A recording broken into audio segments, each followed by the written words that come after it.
guys, this is Elena Alsru. Thank you so much for joining me for this mental health and fitness training video. I haven't made one in a little while. I was training for my competition, and you guys are going to see some of that footage soon.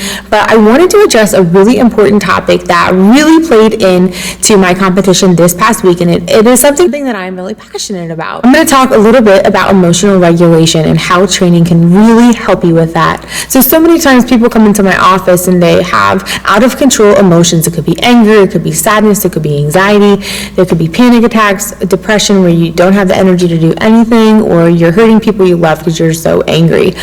So I just wanted to share a couple points about why I think training really helps you regulate your emotions and give some personal examples of how. So I wanted to talk about a couple different points about how training can help regulate emotions. And the first thing I wanted to talk about was breathing regulation. So a lot of times if we feel our bodies start to get a little bit out of control with breathing, and we may start to feel like we're having some sort of panic attack or hyperventilating, and we just don't quite feel ourselves. And a lot of times we say, I'm anxious. You could be nervous, and that could turn into nausea, or it could turn into feeling lightheaded, or something like that. So when this happens to me, what I do is I begin to regulate my breathing, and it's called a 4-count box breathe method. And a lot of times I've seen this, Navy SEALs use this, Michael Jordan I think wrote a book about it. But really what it is using breathing to control your body's your biology. So what you're going to do is I like to take my hand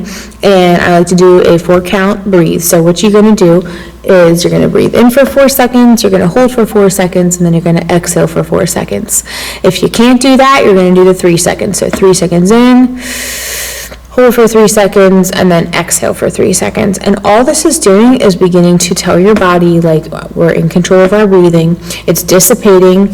So when your body goes into that kind of fight or flight, cortisol and adrenaline shoot up, and those two hormones in your body make you really, it's like you go into fight mode or flight mode. So you're going to run away, or you're going to fight, or you're going to freeze.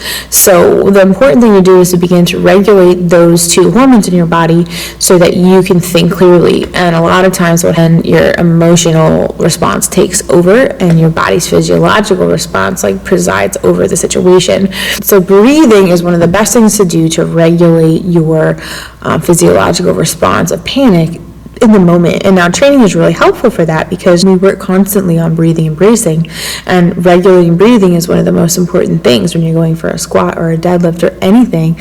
Sometimes Brian even puts mindset challenges where we have to hold water in our mouth and breathe through our nose, and it's all about learning to keep your body calm when you're in a panic state, so that when you're in a real panic state that you can handle it. So one way to regulate one way to regulate your emotions is to regulate your breathing, because what that does is it slows the body down, gets oxygen to your brain, and allows you to think about things logically, and then tells your body, hey, we're back in control, it's okay, the cortisol, the adrenaline, hey, we can use this stuff to help us perform a task like a heavy squat or a deadlift. So this happened to me at my competition. I was pretty nervous, my legs started to get really, they felt like all the blood had drained out of them. They felt really weak. And right before my deadlift, some of you may have seen me going like this.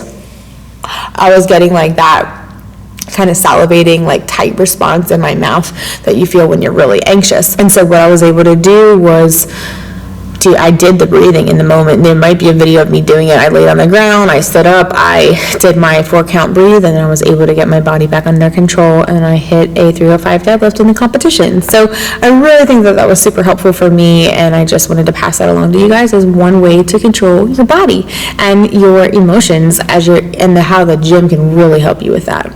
So the second point I wanted to talk about was your emotional response. So a lot of us have emotions. Some show them more than others, but we all have big emotions and we all do something with them, right? So the gym is such a great place to be able to put your emotions to good use. If you had a really bad day and you're really angry and you're running high on anger, or you're anxious, that excess energy can totally be used up by squat volume or conditioning or anything that is in this training program. It almost takes your emotional intensity from a level 10 to a level 5 even. It kind of cuts it in half. It's like a little kid who is bad at home, but they just need to run around and get their energy out.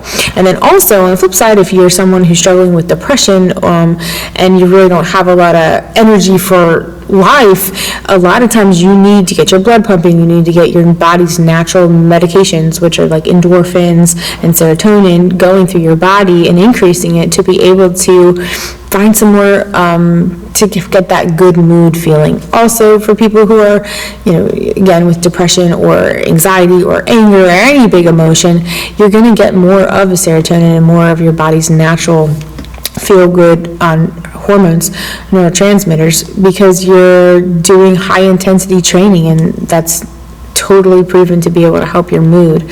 So I highly recommend doing some type of high-intensity training, and that will really help regulate your emotions and help you feel better. I don't know about you guys, there's so many times I walk into the gym and I've had a hard day. There could be a wide range of things that happen, but then when I come in here and I give a little bit of that excess emotion or energy out, and I begin to just turn, and then when I leave, I feel so much better, and that's that body's natural high coming out. And honestly, if you think about it, it's just like taking your medicine every day. It's like your body's natural medicine.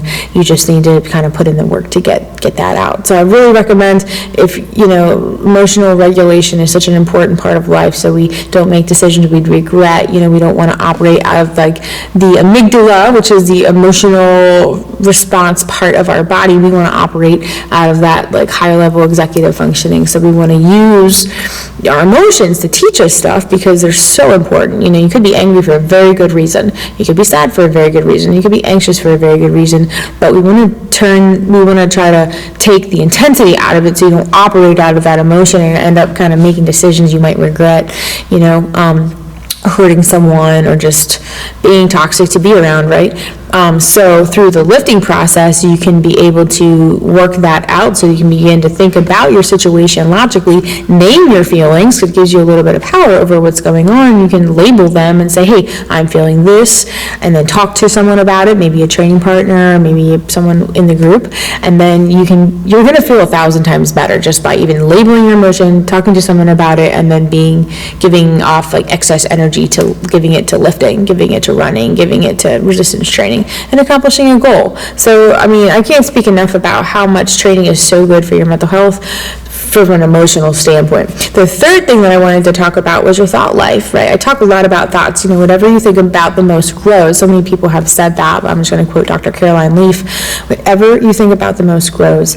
And so when you come into the gym, I think it's an opportunity to flip your perspective. If you're having a hard day, if you've got kind of some mantra about yourself going on or about the people around you, it's an opportunity to take your mind off of your situation and focus on the weights, right? And it's something that you can control. You can decide how you choose to think about your lift. It totally takes your mind. It's kind of like a TV show, right? Like, it takes your mind off of what's going on in your real life and it puts it into something totally different where you're watching somebody else's life. Well, lifting and training and sweating and just getting into it and having a cool time by moving is a great way to take your mind off of whatever's going on in your life and focus on, hey, I'm going to get a 5-pound PR. I learned some new techniques and I want to put them into practice today, and today's that day. I'm going to do my best. I'm going to take care of the body that I've been given and give 110%. So your thought life really matters, and lifting is one of my favorite ways to shift my thinking. It also allows me to get around other people and see what's going on in their lives and be able to kind of take my eyes off of myself and put it on somebody else, and also help them out too. And I don't know about you guys, but when you're going for like a 1-rep max deadlift or squat, you can't think about other stuff. You really have to learn how to discipline your mind to focus on your technique so you don't hurt yourself, right? Your body kind of goes into that mode where it needs to protect itself and do its very best. And so it's a wonderful way to train your mind to be disciplined. We're told to capture our thoughts, because if not, they go into chaos in our minds. And I don't know about you, but I do not want a chaotic mind. I want to learn how to discipline my mind, and weightlifting, lifting, strongman, CrossFit, whatever you want to call it. Brian's programs have helped me have to focus when I'm here and have to declutter my brain and focus on what I'm doing. And if I want to get better at it, I just have to learn more and practice like the good technique over and over and over again. A lot of times that comes down to mindset. And you guys will also see in my competition, I think, and this is just something I've gathered from myself, a good athlete, someone is someone who can really get out of their head, and like if you mess up, you need to be able to turn it around and come right back into the next situation with a new mindset, ready to learn, ready to grow, ready to have a good time. I was watching Tom Brady play the other day. Brian and I were watching football, and those quarterbacks, if they throw an interception, like they have to be able to turn around and come back and not like get mad at themselves and not get down on themselves. So the way that we think about ourselves really matters as athletes and as people, so to be able to forgive yourself and move on and do the next thing really well is a really good way of teaching yourself how to control your thoughts. So in my competition, I definitely had to capture some of my chaotic thoughts, not get down on myself for some things that maybe I should have done better, and then have like this optimism bias where I'm always going towards like, hey, how could this situation is good, it can be good. This is the good that can come out of the situation, even something really bad that happens. So, thought life. So training can really help your thought life. It can really help your emotions, and it can really help your body. So really, you're learning how to be in control of the things that you've been given, and then put them to good use. We all have emotions. We all have crazy thoughts. We all have like body responses. But if we can take that kind of stress even and like use it for something good and exert that kind of energy, it's going to be amazing what we can do, and then it's turning something kind of not so good into something amazing. So thank you so much for joining me today. I hope this was helpful to you. It may have been a little bit not the best design, but this topic's been on my mind for a while, and I'm sure I'm going to share more about it. But I just wanted to share with you guys what was in my heart, and maybe share a little bit of my experience with regulating emotion. And this is what I do in my office, and I'm still learning how to do it, and I love learning from other people how to do that. So thank you guys so much for joining me. I hope this was encouraging to some of you, and if you have any questions, please feel free to leave a comment or a question down below. I'll be happy to answer. Thank you so much. Bye.